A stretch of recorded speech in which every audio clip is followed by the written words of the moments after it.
Hello and welcome friends, welcome back to our channel Knowledge Track. दोस्तों, आज के इस वीडियो में हम बात करने वाले हैं म्यूचुअल फंड्स के बारे में। ये म्यूचुअल फंड्स पे दूसरा वीडियो है जो आज हम बनाने जा रहे हैं। पहले वीडियो में हमने बात की थी कि how can be invest in mutual funds, कि म्यूचुअल फंड्स में हम कैसे इन्वेस्ट कर सकते हैं, क्या वो पैरामीटर्स हैं जो हमें देखने होंगे जब भी हम म्यूचुअल फंड इन्वेस्टमेंट्स की बात करेंगे।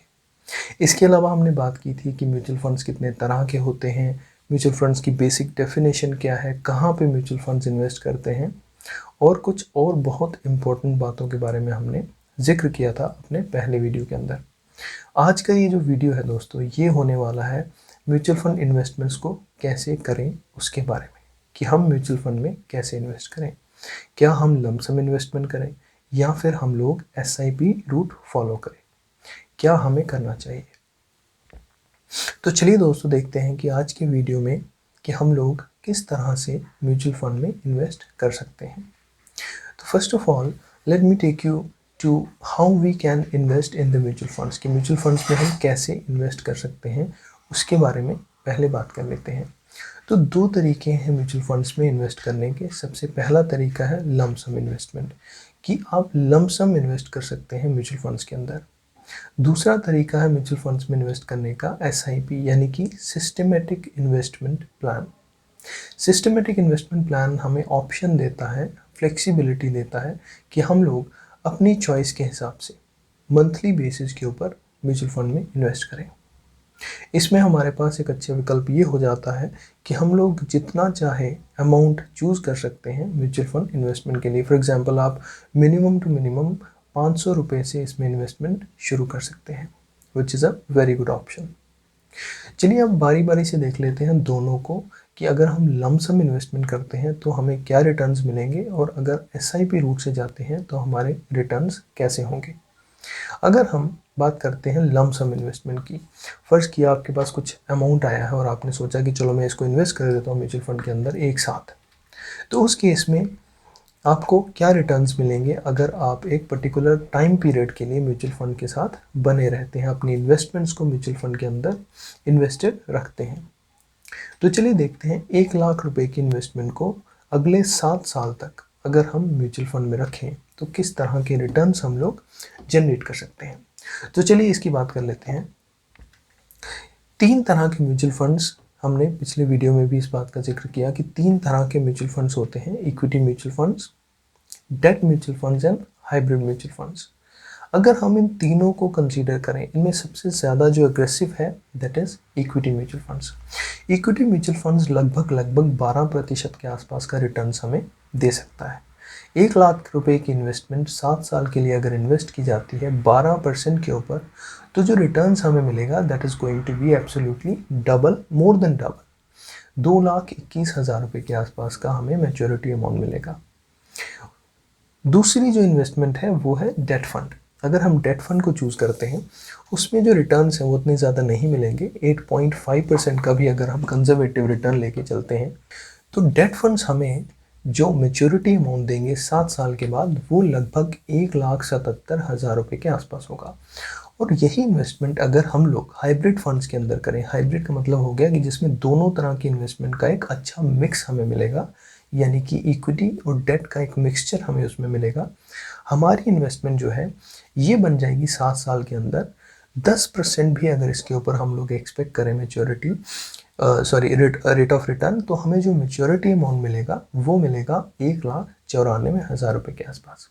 तो ये बात होगी कि अगर हम 1 लाख रुपए के लमसम अमाउंट को इन्वेस्ट करते हैं अगले 7 सालों के लिए एक पर्टिकुलर रेट ऑफ रिटर्न के ऊपर। रेट ऑफ रिटर्न्स दोस्तों वेरी करते हैं। इक्विटी में people can get up to 16, 18 और समवेयर 20-21% रिटर्न्स एज वेल। क्यों? इसी तरह से डेट कैटेगरी के अंदर 9-10% रिटर्न्स आप एक्सपेक्ट कर सकते हैं। एंड सिमिलरली हाइब्रिड के अंदर भी रिटर्न्स जो हैं they can exceed even 13-14% sometimes, but it all depends on the market conditions. तो मार्केट कंडीशंस के ऊपर ये चीज़ें डिपेंड करेंगी। So every investment which you are making in mutual funds, they are subject to the market dynamics, की market किस तरह से उस टाइम पे चल रही है। For example right now Covid के टाइम पे, जहाँ पे already we know that the financial institutions and everywhere it's a complete mess right now, तो यहाँ पे इन्वेस्टमेंट्स अगर आप करते हैं तो somewhere the returns may be on the lower side, लेकिन लॉन्ग रन के अंदर you will see that the maturity is going to be somewhere towards equivalent to what I have just shown on this the slides, right. तो चलिए आगे बात कर लेते हैं हम लोग। अगर हम ये 1 लाख रुपए की जो इन्वेस्टमेंट अभी हमने की, इसको हम डिवाइड कर देते हैं over the 7 years and we get that flexibility कि हम हर महीने कुछ अमाउंट इन्वेस्ट करें।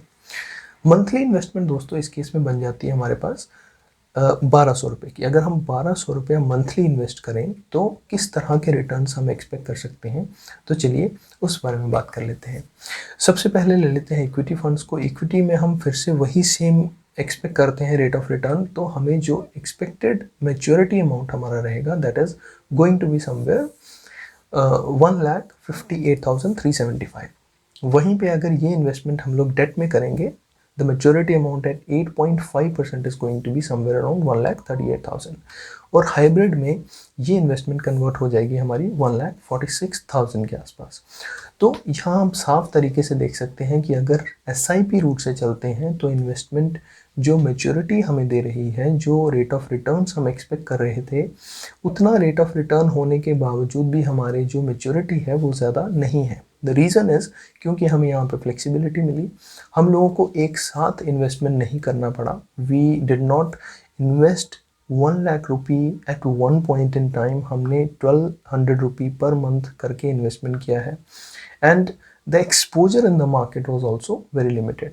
तो इस केस में हमें फ्लेक्सिबिलिटी मिलती है, एक्सपोजर जो हम मार्केट का ले रहे हैं दैट इज़ वेरी लिमिटेड। हम कम अमाउंट से शुरू कर रहे हैं and we are investing that amount continuously.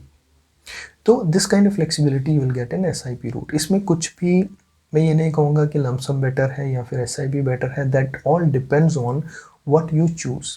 आपकी चॉइस के ऊपर डिपेंड करता है, आपकी इन्वेस्टमेंट हराइजन के ऊपर डिपेंड करता है, और जो बाकी पैरामीटर्स हैं जो आपके लिए कन्वीनियंट है, आप किस तरह से इन्वेस्टमेंट करना चाहते हैं उसके ऊपर डिपेंड करेगा।